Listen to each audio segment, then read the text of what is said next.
Quand il l'a demandé en mariage le jour de leur anniversaire, elle était plus qu'excitée. Juste un moment tranquille au bord du lac où ils avaient eu leur premier rendez-vous. La bague n'était pas énorme, ce qui lui convenait, mais elle était parfaite. Elle a posté la photo obligatoire de la bague sur Instagram, a appelé sa mère en pleurant et a immédiatement commencé à planifier leur mariage pour l'été suivant. Mais quelque chose a changé environ 6 mois après leur fiançailles. C'était subtil au début. De petites remarques sur son apparence qui n'étaient pas exactement des compliments. Il a commencé à dire des choses comme « cette robe t'irait mieux si tu te tonifiais un peu plus » ou « peut-être devrais-tu essayer une autre coiffure », quelque chose de plus sophistiqué. Jenny en riait, mais les commentaires ont commencé à devenir plus fréquents. Puis cela s'est étendu au-delà de son apparence. Il a commencé à mentionner qu'elle devrait être plus ambitieuse. Il remettait en question ce qu'elle disait devant ses amis, la faisant se sentir stupide quand elle ne savait pas quelque chose qu'il jugeait évident. Il a même commencé à faire des commentaires sur sa famille, la trouvant trop simple, et sur le fait qu'elle devait s'élever si elle voulait être sa femme. Elle aurait aimé pouvoir dire qu'elle s'est immédiatement défendue, mais ce ne fut pas le cas. Au lieu de cela, elle a commencé à le croire. Elle a changé de coiffure, acheté de nouveaux vêtements, commencé à travailler plus longtemps. Elle a même suivi des cours en ligne, car il disait qu'elle devait être plus cultivée. Avec le recul, c'est embarrassant à quel point elle a essayé de changer pour lui.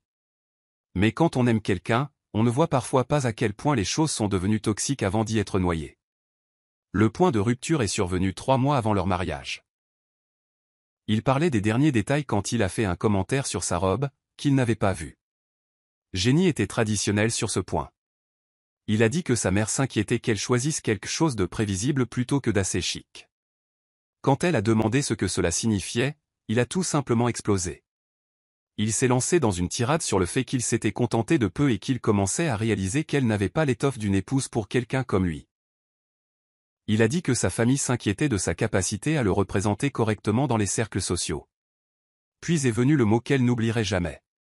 Il l'a regardée droit dans les yeux et a dit qu'elle n'était pas digne d'être sa femme, et qu'il pensait pouvoir trouver quelqu'un de mieux.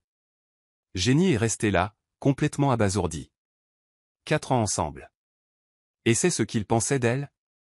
Qu'elle n'était pas digne? Qui dit même ça à quelqu'un qu'on est censé aimer? Elle n'a pas pleuré. Elle n'a pas crié. Elle a juste ri. Ce n'était pas intentionnel. C'est juste sorti de quelque part au fond d'elle. L'absurdité de la situation l'a frappée d'un coup. Cet homme, pour qui elle s'efforçait de plaire depuis des mois, lui disait qu'elle n'était pas assez bien. Alors qu'en réalité, c'est lui qui n'était pas digne d'elle. Son rire n'était manifestement pas la réaction qu'il attendait. Il a paru confus, puis en colère, exigeant de savoir ce qui était si drôle. Elle a juste secoué la tête et lui a dit qu'il avait raison. Il ne devrait pas se marier. Mais pas parce qu'elle n'était pas digne. Parce qu'elle méritait mieux que quelqu'un qui lui donnait l'impression de n'être jamais assez. Elle a attrapé son sac à main, est sortie de leur appartement et est allée directement chez sa meilleure amie, Lisa. Les larmes sont venues plus tard dans la nuit. 4 ans, c'est long à investir dans quelqu'un. Et réaliser que c'était fini l'a durement touchée. Mais sous la tristesse, il y avait cet étrange sentiment de soulagement. Comme si elle avait porté un lourd sac à dos et que quelqu'un le lui avait enfin enlevé. Denison a appelé et envoyé des textos constamment pendant les jours suivants. Au début, il était en colère, la traitant de dramatique et disant qu'elle exagérait. Puis, il s'est excusé, disant qu'il ne le pensait pas et qu'il était juste stressé par le mariage. Finalement, il est redevenu condescendant, lui disant qu'elle faisait une énorme erreur et qu'elle regretterait de l'avoir quitté. Elle est restée chez Lisa pendant 2 semaines pour réfléchir à ses prochaines étapes. Annuler le mariage a été un cauchemar. Petit conseil, l'assurance mariage vaut chaque centime, les amis. Mais ses amis ont été incroyables. Ils ont aidé à contacter les fournisseurs, à retourner les cadeaux et à annoncer la nouvelle aux invités. Ses parents l'ont également soutenu. Bien que Jenny puisse dire que sa mère s'inquiétait de ce que les gens penseraient. Les commérages de petites villes sont brutaux. Le plus difficile a été de retourner chercher ses affaires. Elle y est allée délibérément quand elle savait qu'il serait au travail, mais il est arrivé à mi-chemin de son emballage. Il a alterné entre la supplier de reconsidérer et lui dire froidement qu'elle faisait la plus grande erreur de sa vie. Il a même dit « Bonne chance pour trouver quelqu'un d'autre à ton âge. comme si 29 ans était un âge canonique. Ce qui l'a le plus frappé, c'est à quel point il semblait plus préoccupé par les apparences que par sa perte. Il n'arrêtait pas de dire des choses comme « tout le monde va en parler » et « ma famille a déjà annoncé le mariage à tout le monde ». Pas une seule fois il n'a dit qu'il l'aimait ou qu'elle lui manquerait. C'est là qu'elle a su avec certitude qu'elle faisait le bon choix. Elle a trouvé un petit appartement de l'autre côté de la ville et s'est lancée dans la décoration de son propre espace. C'était la première fois qu'elle vivait complètement seule, et honnêtement, c'était libérateur. Elle pouvait décorer comme elle le voulait, regarder les émissions qu'elle aimait sans commentaire, et juste exister sans être évaluée. Mais Jenny a eu un premier mois difficile après la rupture. Elle se réveillait en le cherchant, ou pensait à quelque chose qu'elle voulait lui dire, avant de se rappeler qu'ils n'étaient plus ensemble. Mais lentement, elle a commencé à redécouvrir des parties d'elle-même qui s'étaient perdues dans leur relation. Elle a repris des passe-temps qu'elle avait abandonnés parce qu'ils les trouvaient enfantins. Elle a renoué avec des amis dont elle s'était éloignée parce qu'ils ne s'entendaient pas avec eux. Environ 6 semaines après la rupture, elle a appris par des amis communs que Denison racontait que Jenny avait fait une sorte de dépression et que c'était pour ça qu'elle avait mis fin à leur relation. Typique de Denison, réécrivant l'histoire pour protéger son ego. Jenny a envisagé de rétablir la vérité, mais a réalisé que ce que les gens pensaient n'avait pas d'importance. Les gens qui comptaient connaissaient la vérité. Ce qui a le plus surpris Jenny, c'est le nombre de messages qu'elle a reçus d'amis prenant de ses nouvelles et lui offrant leur soutien. Plusieurs personnes ont confié avoir remarqué comment Denison lui parlait et s'être inquiétée. L'une de ses cousines l'a même contactée pour lui dire qu'elle était fière d'elle d'être partie. Cette validation l'a aidé les jours où Jenny remettait en question sa décision. Pendant tout ce temps, les textos de Denison sont devenus moins fréquents, mais plus manipulateurs. Il envoyait des choses comme « Je viens de voir que ton film préféré passe au cinéma » ou « Tu te souviens de ce restaurant qu'on voulait toujours essayer. J'y suis finalement allé aujourd'hui. » Jamais d'excuses, juste d'étranges miettes de pain, comme s'il essayait de rappeler à Jenny ce qu'elle manquait. Elle n'a répondu à aucun d'eux. Cela faisait 3 mois depuis cette nuit-là, et Jenny pouvait honnêtement dire qu'elle allait mieux que prévu. Son appartement lui semblait être un chez-soi. Elle excellait au travail. Il s'est avéré qu'elle était ambitieuse quand on ne lui disait pas que son travail n'était pas assez bien. Elle avait même recommencé à sortir.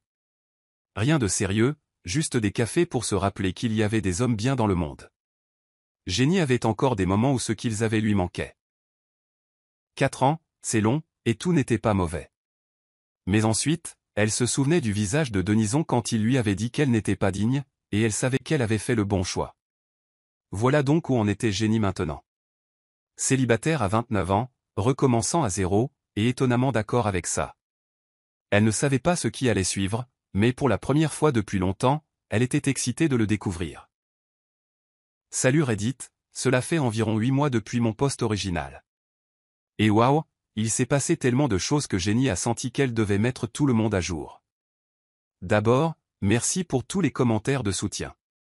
Jenny a lu chacun d'entre eux, même si elle n'a pas pu répondre à tous. Vous l'avez vraiment aidée pendant une période difficile. Alors, par où commencer? Jenny suppose qu'elle va commencer par Denison. Environ 1 mois après son dernier post, elle a appris par des amis communs que Denison voyait quelqu'un de nouveau. Elle s'appelait Sophia, et apparemment, elle était tout ce que Jenny n'était pas. Elle venait d'une famille riche, avait un travail prestigieux en ville, faisait environ 1 heure de trajet chaque jour, et selon Lisa, qui les a croisés, s'habillait comme si elle sortait d'un magazine. Au début, cette nouvelle a frappé Jenny plus fort qu'elle ne voulait l'admettre. Même si elle savait qu'il n'était pas fait pour elle, il y avait quelque chose d'unique et de douloureux à voir à quelle vitesse quelqu'un pouvait la remplacer après 4 ans ensemble. Elle a eu une petite rechute quand elle a appris la nouvelle. Elle a passé un week-end à s'apitoyer sur son sort, à faire défiler de vieilles photos et à se demander si elle aurait dû essayer plus fort d'être ce qu'il voulait. Mais ensuite, Jenny s'est souvenue de la raison de leur rupture. Ce commentaire, « Tu n'es pas digne », montrait exactement ce qu'il pensait d'elle. Aucun changement ne devrait viser à se rendre digne de l'amour de quelqu'un d'autre. Soit il l'aimait pour qui elle était, soit il ne la méritait pas. C'est quelque chose que le thérapeute de Jenny l'a aidé à réaliser. Oui, elle avait commencé une thérapie après la rupture, et ça avait été incroyable. Quoi qu'il en soit, Jenny s'est forcée à sortir de son appartement ce lundi-là et à retrouver Lisa pour dîner. Lisa a mentionné que son frère fêtait son anniversaire ce week-end-là et a pratiquement supplié Jenny de venir. Après quelques persuasions, et peut-être un verre ou deux de vin, Jenny a accepté d'y aller. Et c'est là que Jenny a rencontré André. André était le meilleur ami du frère de Lisa depuis l'université et était en ville pour l'anniversaire. Ils ont fini par parler la majeure partie de la nuit. Ils se sont retrouvés assis sur la balançoire du Porsche, ayant cette conversation profonde sur tout, de leur podcast préféré à leur plus grande peur. Il n'y avait pas de pression, pas de flirt maladroit. Juste cette connexion facile que Jenny n'avait peut-être jamais ressentie. Elle ne cherchait pas à se lancer dans une autre relation. Honnêtement, Jenny appréciait son indépendance et était encore en train de surmonter la rupture avec Denison.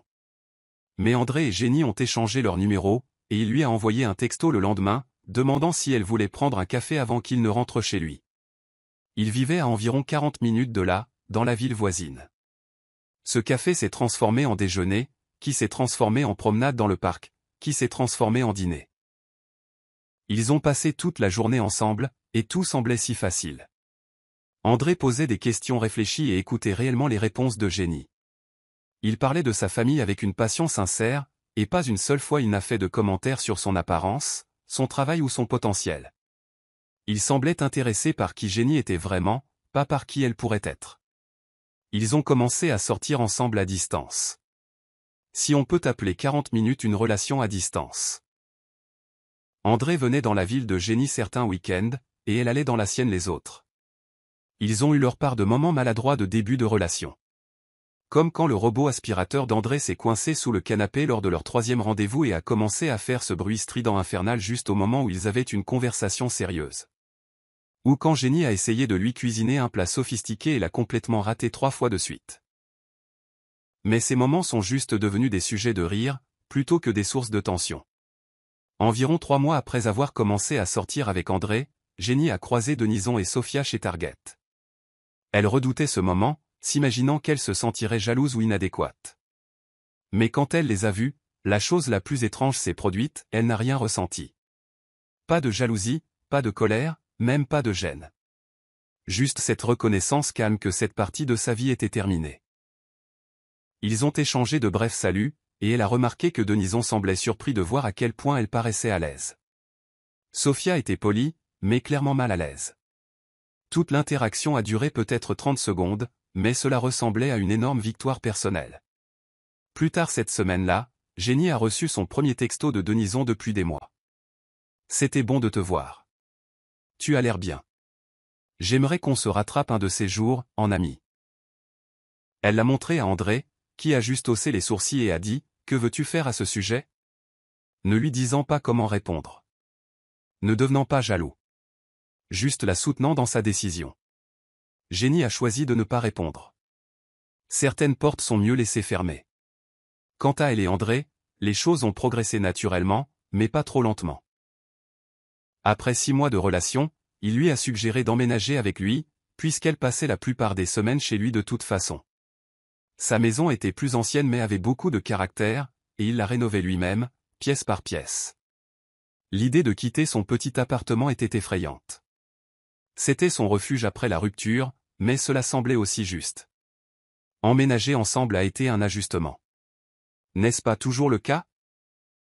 Ils ont dû trouver où mettre toutes ses affaires dans une maison déjà entièrement meublée. Ils avaient des idées différentes sur les réglages de température. Elle avait toujours froid, il avait toujours chaud. Il laissait ses chaussures au milieu du couloir. Elle laissait les placards ouverts après avoir pris quelque chose. Mais au lieu que ces différences créent des frictions comme avec Denison, elles semblaient simplement s'équilibrer. Grâce à Lisa, qui restait une excellente source d'informations de petite ville, Jenny a appris que Denison et Sophia devenaient sérieux. Apparemment, il l'a emmené rencontrer ses parents, ce que lui et Jenny n'avaient fait que près de 2 ans après le début de leur relation.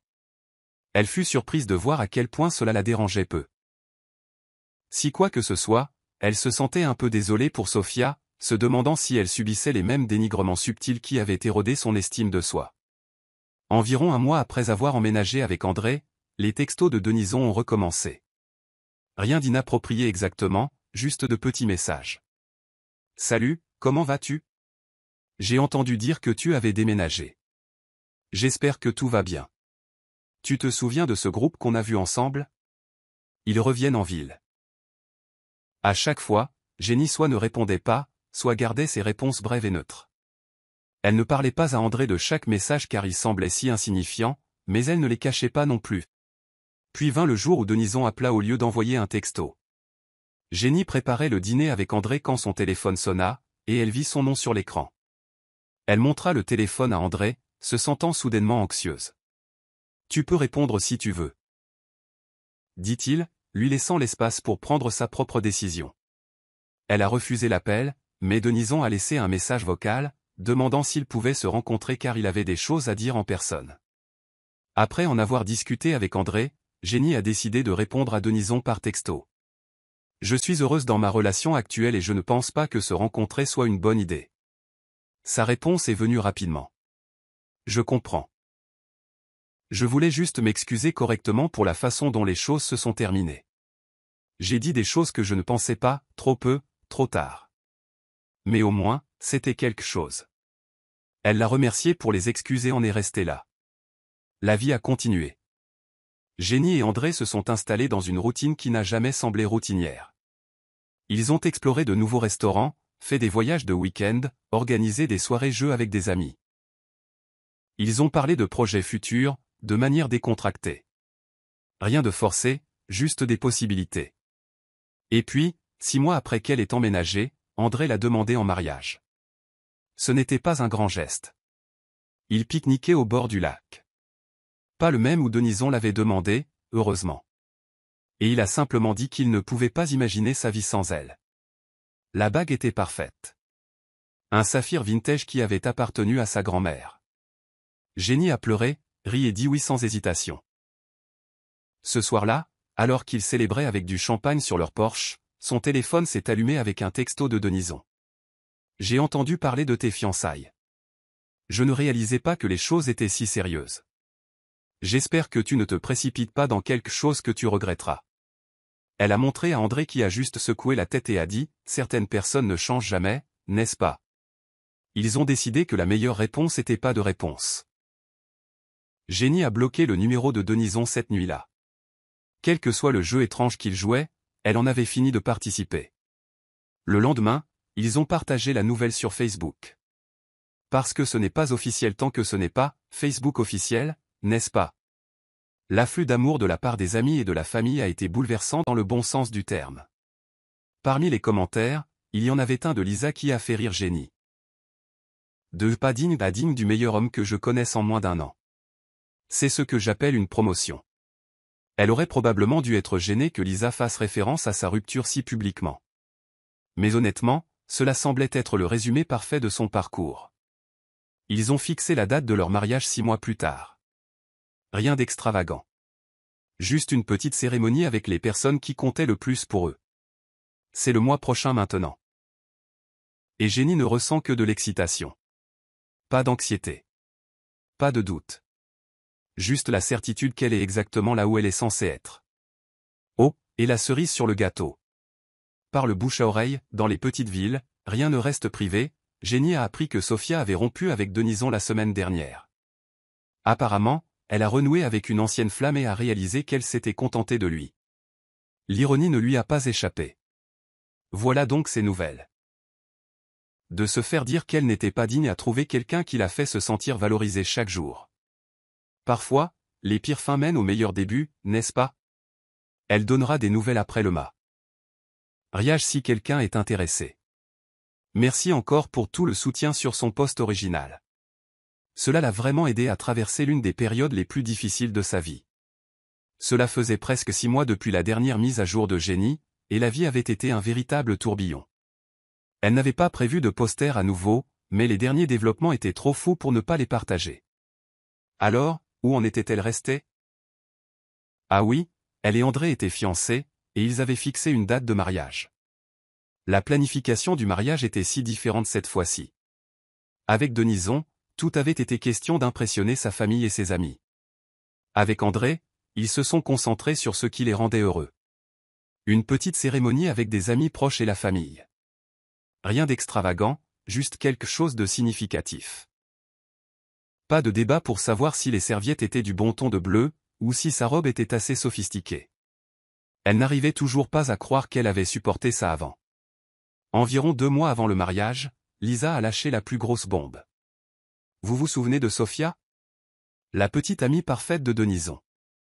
Celle qui était tout ce que Jenny n'était supposément pas? Eh bien apparemment, Sofia avait passé du temps avec le frère de Lisa, Barry, pendant ses trajets pour le travail en ville. Ils ont commencé comme copains de train, puis amis de café, et finalement, plus que des amis. Elle a rompu avec Denison assez soudainement, et il était apparemment dévasté. Jenny aurait aimé pouvoir dire qu'elle se sentait mal pour lui, mais le karma finit par rattraper tout le monde. Selon Lisa, Denison racontait à qui voulait l'entendre que Sofia l'avait pris par surprise et qu'il ne méritait pas ce genre de traitement. Ça vous dit quelque chose? Dans les semaines précédant le mariage, Jenny a commencé à recevoir plus de textos de Denison. Elle avait bloqué son numéro après s'être fiancée, mais il a commencé à lui envoyer des messages sur Instagram. Au début, c'était décontracté, la félicitant à nouveau, demandant comment allaient les préparatifs du mariage. Elle a ignoré la plupart d'entre eux, mais a parfois envoyé des réponses brèves et polies. Puis les messages sont devenus plus personnels. J'ai beaucoup pensé à nous dernièrement, et je réalise maintenant que j'ai fait une énorme erreur. Elle a tout montré à André, qui a juste secoué la tête. La semaine avant le mariage, les messages se sont intensifiés. Pouvons-nous parler? Juste pour tourner la page. J'aimerais m'excuser en personne pour la façon dont je t'ai traité. Es-tu sûr de prendre la bonne décision? Ce dernier l'a touché. L'audace de cet homme de remettre en question sa décision alors que c'était lui qui avait dit qu'elle n'était pas digne d'être sa femme. Elle a complètement cessé de répondre. Le jour de leur mariage a été parfait dans toutes les manières imparfaites qui rendent quelque chose de réel. Il a plu le matin, censé porter chance. Son voile s'est accroché à un rosier pendant les photos. Le neveu d'André a annoncé qu'il devait faire pipi en plein milieu de leurs vœux, mais rien de tout cela n'avait d'importance. Ils étaient entourés de gens qui les aimaient sincèrement pour qui ils étaient, pas pour qui ils étaient censés être. Et oui, Denison a essayé d'appeler 3 fois pendant le mariage. Lisa, en tant que demoiselle d'honneur, avait le téléphone de Jenny et a mis les appels en silencieux. Plus tard, quand elle l'a dit à Jenny, elles ont toutes les deux ri. Imaginez penser qu'une ex répondrait à son appel le jour de son mariage. Ils ont passé leur lune de miel dans une petite ville balnéaire à environ 4 heures de route. Juste un mignon Airbnb avec vue sur l'océan. Ils ont passé leur journée à explorer les boutiques locales, à manger trop de fruits de mer et à profiter l'un de l'autre sans le stress du mariage. C'était le plus détendu que Jenny se soit senti depuis des années. Quand ils sont rentrés, elle avait 17 appels manqués de Denison, plus une série de messages Instagram qui commençaient par « J'ai besoin de te parler ». Puis, « S'il te plaît, ne m'ignore pas », et enfin, « J'ai fait une énorme erreur en te laissant partir ». Elle a montré à André, qui a semblé concerné plutôt que jaloux. « Tu veux que je lui parle ?» a-t-il proposé. Peut-être qu'il comprendra enfin le message. Jenny a hésité, puis a hoché la tête. L'occasion s'est présentée plus tôt que prévu. Ils déballaient leurs affaires de lune de miel quand son téléphone sonna. Denison encore. Sans hésiter, André a décroché et a répondu joyeusement. Allô, téléphone de Jenny. Il y eut une longue pause. Puis Denison a demandé si elle était disponible. André, toujours aussi calme, a dit, elle est un peu occupée à déballer nos affaires de lune de miel en ce moment. C'est son mari, André. Puis-je vous aider? Le silence à l'autre bout du fil était assourdissant. Finalement, Denison a balbutié quelque chose sur le fait de vouloir les féliciter. André l'a remercié poliment, lui a dit qu'ils appréciaient la pensée, mais que Jenny avait complètement tourné la page et préférerait ne plus rester en contact. Il n'a pas été impoli ou agressif. Juste calme, direct et ferme. Après qu'il ait raccroché, Jenny l'a juste regardé avec admiration. Pas de drame, pas de jalousie, pas d'insécurité. Juste fixer une limite saine. C'est ce que faisait un vrai partenaire. Denison n'a pas appelé depuis. Il a envoyé un dernier message. Je comprends maintenant. Je suis désolé pour tout. Tu mérites d'être heureuse. Cela ressemblait à la dernière page d'un chapitre que Jenny essayait de clore depuis longtemps. En repensant à tout ce qui s'était passé au cours de la dernière année et demie, il était étrange de penser à quel point elle avait été dévastée lorsque Denison lui avait dit qu'elle n'était pas digne d'être sa femme. À l'époque, elle avait l'impression que son monde s'effondrait. Maintenant, elle réalisait qu'il commençait en fait. Elle ne partageait pas cette mise à jour pour se vanter ou chercher une validation. Bien que les commentaires de soutien sur ses précédents posts l'aient aidé à traverser des moments très difficiles. Elle partageait parce qu'elle voulait que toute personne traversant une situation similaire sache que parfois les pires moments de la vie peuvent mener exactement là où une personne est censée être. Elle et André parlaient maintenant d'acheter une maison. Juste un endroit pour construire leur vie ensemble. Un endroit loin du début, sans fantôme des relations passées. Voilà donc où elle en était maintenant.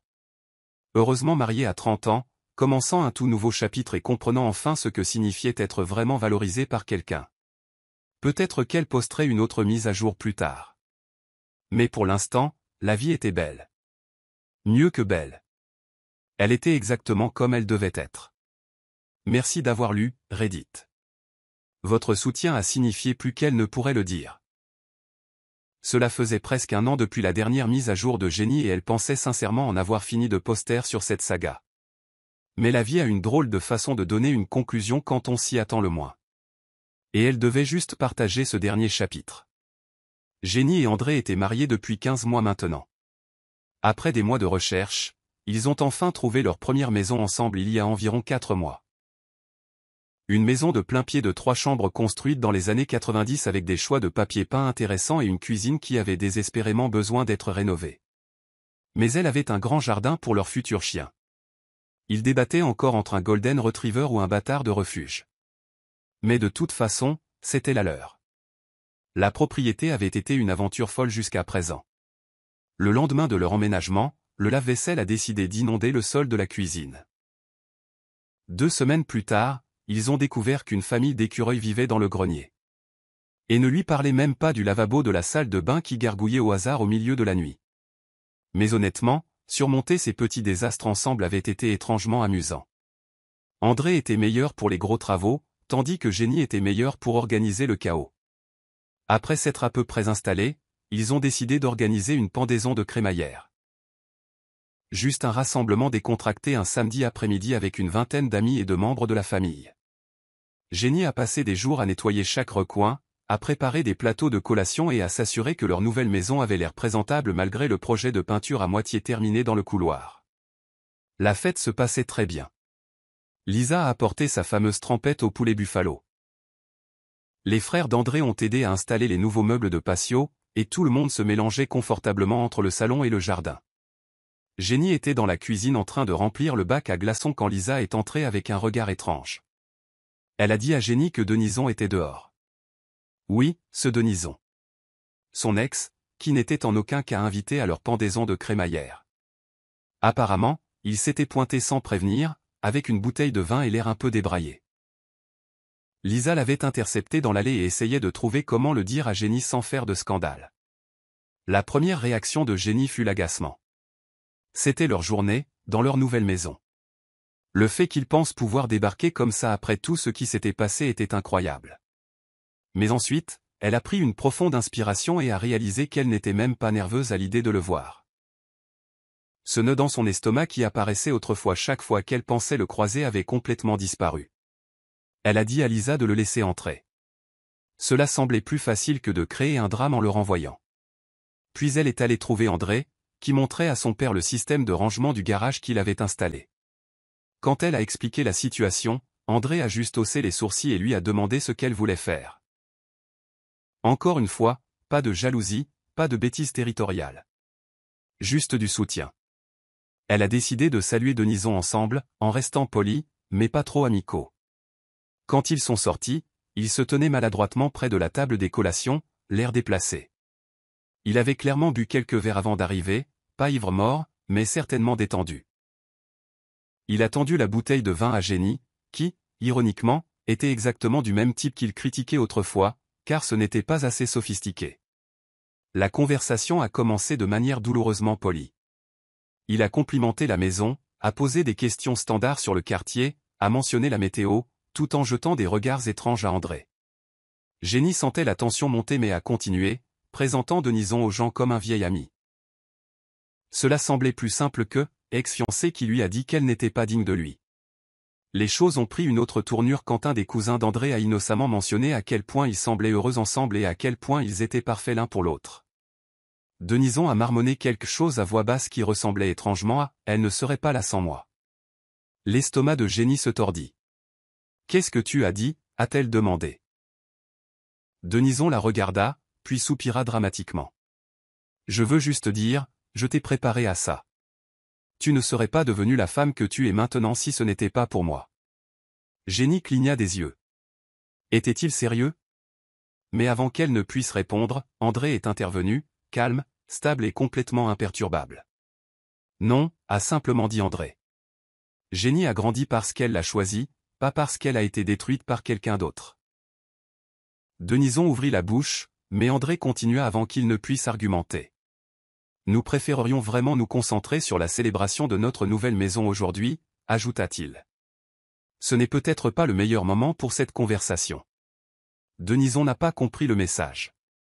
Au lieu de cela, il s'est tourné vers Jenny et a demandé « Penses-tu parfois à ce qui aurait pu se passer si je ne t'avais pas laissé partir ?»